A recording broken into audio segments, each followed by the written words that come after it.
This is Mr. Hannon. Welcome to What the Format. Today we're going to go over a skill, a math skill. What are some of the math skills? Well, adding and subtracting fractions is a math skill. Multiplying and dividing fractions is a math skill. Why do I call them skills? Well, because they appear in certain concepts, but they're not constant in those concepts. So, for instance, I can have a linear equation and never see a fraction at all. Or I could have 5 linear equations and every single one of them has a fraction. As you saw with, if you go back to some of my other videos, you'll notice that some of the problems, the way the numbers work out, we end up with fractions in the problem. We have to add fractions or subtract fractions or multiply or divide fractions. Other problems, it stays integers the whole way. Okay, and obviously, well, hopefully, integers are easier to use for most people than fractions or decimals, but you never know when those are going to come into play, so you have to be able to use them at any given moment and remember how to do it. That's what happens to a lot of students. Fractions show up and they're like, oh, I'm bad at fractions, so now they panic. They don't remember their concept steps. They don't even try the problem because they see the fractions and they freak out. So, as you saw, if you watched my completing the square, a not equal to 1 or even a equal to 1, you'll notice that we have square roots involved. Why? Because we end up with a binomial squared, and to solve it, we take the square root of both sides, which means you're taking the square root of a number, and that means you have a radical that could be simplified. What does simplify mean? It means do all the math you can. Now, here's what you have to know first. When you are multiplying or dividing radicals, if I have the square root of a times the square root of b, as long as the radicals are the same, you can combine them together into one radical. Now, that's not true with plus and minus, though. Square root of 2 plus the square root of 3 is not, I repeat, is not the square root of 5. You cannot add those. They're not like terms. The square root of 2 times the square root of 3, however, is the square root of 6. Okay? Now, I'll just write that down so you can see it. Well, let's use square root of 4. Square root of 2 times the square root of 4 is the square root of what? 8. So now that's the question. When you're multiplying square roots, you get a final answer. The question is, in the final answer, can it factor to a number that was a perfect square? And so then you'll notice over here on the right, I have my squares up to 25 numbers. So in the first 625 numbers, only 25 of those 625 numbers are perfect squares. In the first 900 numbers, only 30 are perfect squares. So they're pretty rare. So you memorize them, okay? Here, how do you memorize them? Well, you make the chart I just made over here, and then you just read over it a bunch of times. And then at some point you recognize, oh, 22 squared is 44. So if I have a number, say, like this, the square root of 147, okay? And here, I went this way, right? But if you can go forward in algebra, you can also do what? Go backwards. So with 147, I'm trying to find what numbers it multiplied to. Now sometimes, well, now here's what your options are. You can always prime factor the number. How does that work? Well, see, square root of 8, I could break down to square root of 4 times the square root of 2. Or I could make that even more, root 2, root 2, root 2. That's prime factor. 2 times 2 times 2 is 8. 2 are prime, each of those is a prime factor. Okay? 36 kind of works the same way. Okay, you go to 4 times 9, which is then 2 times 2 times 3 times 3. I'll write it out. I have 36. I can write that as 4 times 9, which is then 2 times 2 and 3 times 3. Factored is 2 squares, prime factored, okay? Sometimes the number is odd enough or different enough that you can't see the perfect squares hiding in them. So that's where prime factoring is really good. Because here's what happens. When you take the square root, you're looking for a pair of numbers. If there's a pair of numbers in your factorization, that's a square root. And you can pull that number out. Now what I like to do, if I'm taking the square root, so if I take the square root of 36 over here, square root of 4 times 9, that's the square root of this, right? I'm looking for pairs of numbers. Well, I have 2 pairs. When you have a pair of numbers at the square root, only one of them comes out. So since I have 2 2's, I pull out 1 2. I have 2 3's, I pull out 1 3. And then 2 times 3 is what? Boom, 6. And you'll see that square root of 36 is 6. So that's a way of simplifying it, breaking it up into its factors and still getting the square root if you didn't happen to memorize that the square root of 36 is 6. And when you go to the square root, you're coming from this column over. Now, I happen to know that 147 factors to 49 times 3. 3 is not a perfect square. It's a prime number. I'm done. But what's the square root of 49? 7. So then we're going to write that as 7 root 3. Now, please don't continue. Don't multiply 7 times 3 and put 21. Please don't.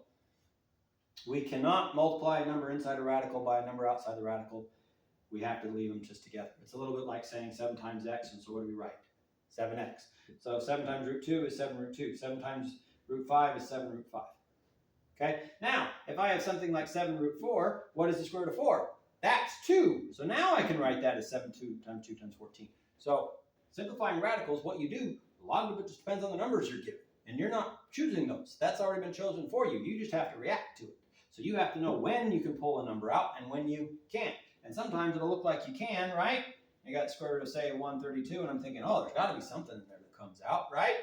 And, well, in this case, you're right, because that factors to what?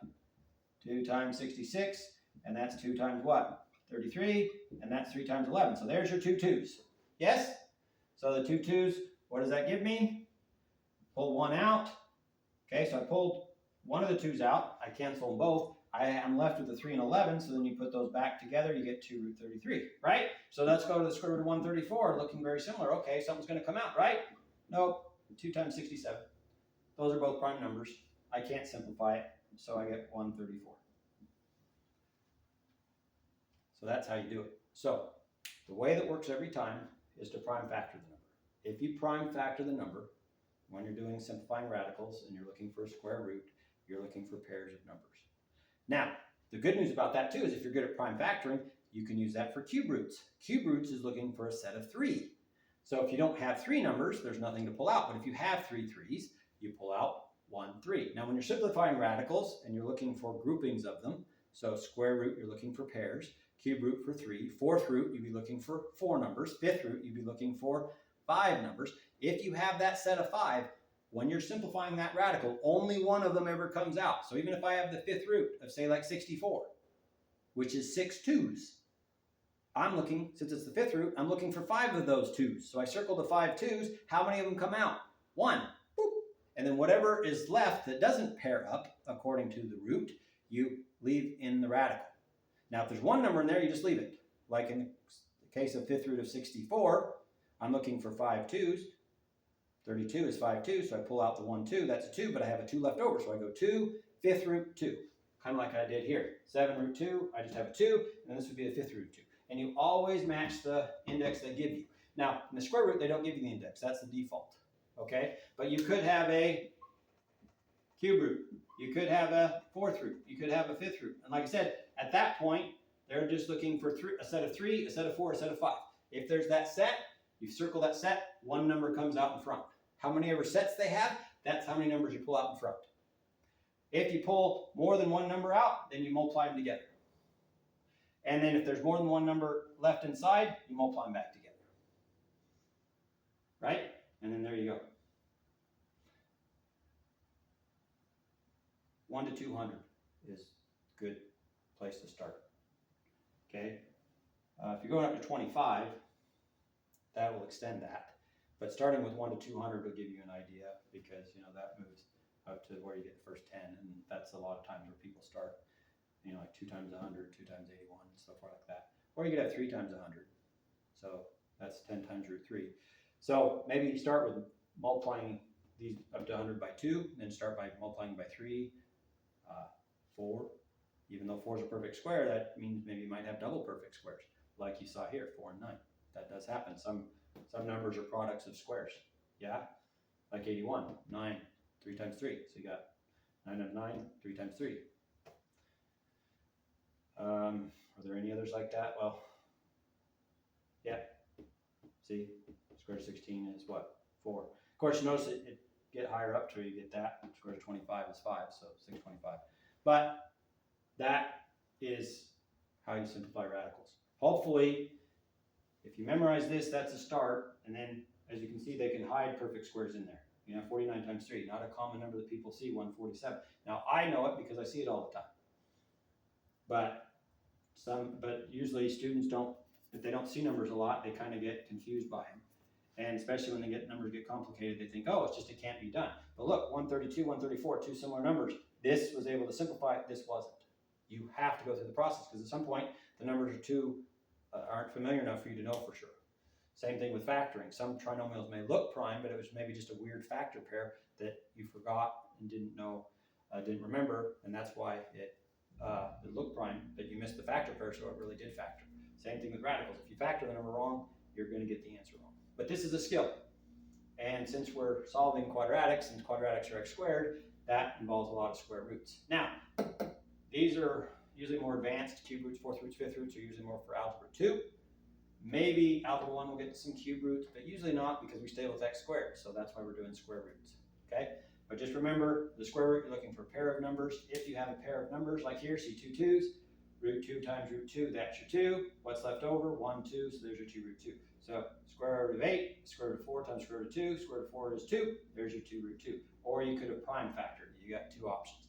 I like to try to look for the square, the multiple square, and then just take the square root of that. Saves a little time. But if you can't see the perfect square in it, like especially these bigger numbers like 132, just start dividing it by 2. Yeah, because I know to divide that by 2, divide that by 2. Even numbers are always divisible by 2. When you see the 2 2's, you know that at some point this was 4 times 33. Okay? But I wouldn't have recognized that looking at that. So the prime factoring worked better there. But with 147, I've seen that enough, I recognize it was 49 times 3. Or certainly for, like, say, 72, or 50, or 32, or 18, or 8. Multiples, when you multiply these by 2, sometimes it's easy to see, oh, 200 is just 100 times 2. Oh, square root of 100 is 10. That'll save you that'll save you some steps on the factoring. Anyway, hopefully this helps. Prime factoring always works. If you can see the factor square, that works. But like I said, prime factor, to get this to the prime numbers, find your pairs, pull one out, the others stay in. That will always work. But again, if you have to prime factor bigger numbers, sometimes that takes a long time. If you can see the perfect square hiding in them, it'll just shorten the process. But for that, you gotta memorize your perfect squares, so when you see them, you know. All right, the skill is simplifying the radicals. Hopefully this helps. This has been Mr. Hanna with What the Format. Happy mathing.